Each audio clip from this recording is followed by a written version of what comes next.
what do you do going forward if you're the Astros? Because I'm sure A.J. Hinch, who has had to deal with a lot of this publicly, is very frustrated. You've got a team that's down right now. How do they go about from here on out, if they can, trying to finally do the right thing and maybe salvage some of this? Yeah, I mean, I think they've done a good job of being able to separate. I don't believe that, obviously any of the games or anything that's happened on the field, just because I feel like even though the players, I'm sure, are frustrated, this is surrounding everything. I think they're able to go out there. I do believe I think AJ Hinch is the one that's in the middle of the storm, because he's the one that has to be in the clubhouse, has to be around everyone, and just knowing him personally, I know that this is a frustrating and very difficult thing for him to have to balance, having to handle everything the front office is saying and doing, and then also keeping a clubhouse together, especially after game 2 and the loss that they had. Jess, you've been around baseball for a long time. Has much of this surprised you? Because we've heard from Jeff Passan and others that this has, quietly been the reputation of this organization for a while. Has that been your experience or your understanding? My interaction has been more with the players and with the manager and Hinch and their coaches. So, no, from my standpoint, but I'm not dealing with ownership or the front office on a regular basis, and honestly, hardly ever. So my experience has been nothing but awesome. I mean, their team, their players, their manager, everyone is, top notch, have handled things in such a great way that that's what I guess is frustrating for me, because the Astros organization and what they represent, at least from my point of view from the media, has been nothing but the best. Talking to Jessica Mendoza, our baseball analyst, and A.J. Hinch is the only one that sounded like a reasonable adult when he talked about the situation. Trice, and by the way, he now has to manage his team that is down 0-2 and with Game 3 tonight in Washington. So on the field, what do you need to see early from the Astros, whether pitching-wise or offense-wise, to let them know that they're back in this from a game standpoint and from the mental side of it as well?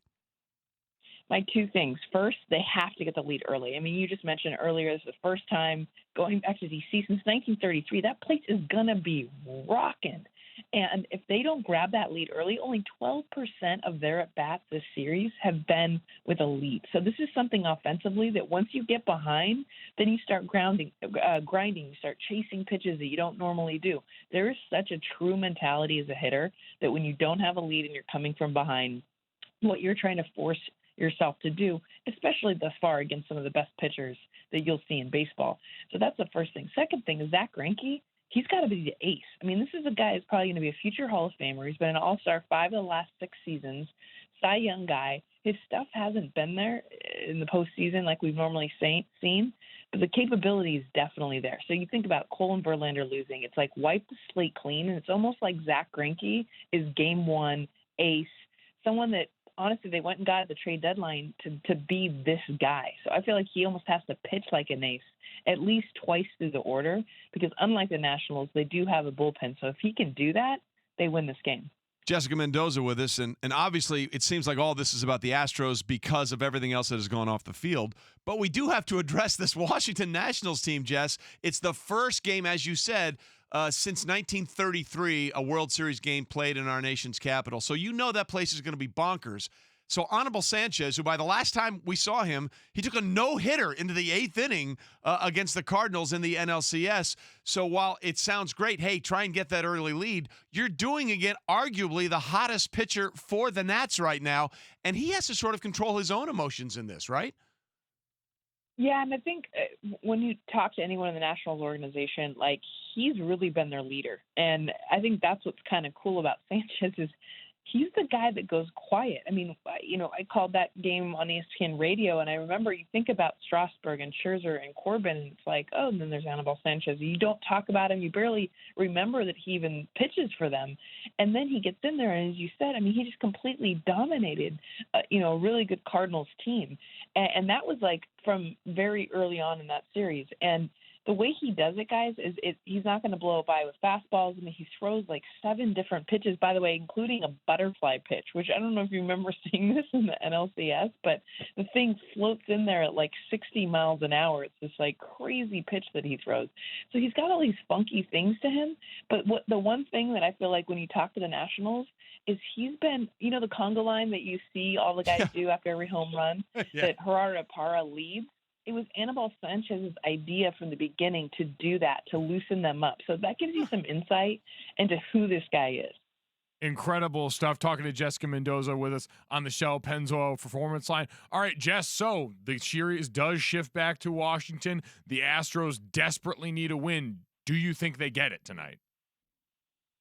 I don't know if they get it tonight. I do think they get one in DC. And I mean, the reason it's I feel like Greinke and Sanchez, it's more of a wash because I do think this Astros team is prepared a lot more for Sanchez than they were for Scherzer and for Strasburg. And the reason I say that is this is a team that's incredibly patient. You've seen them grind out at bats, and the win that they did have against Game 1 and Game 2, even though they lost the game, was the fact that they got both Scherzer and Strasburg into 114, 117 pitches.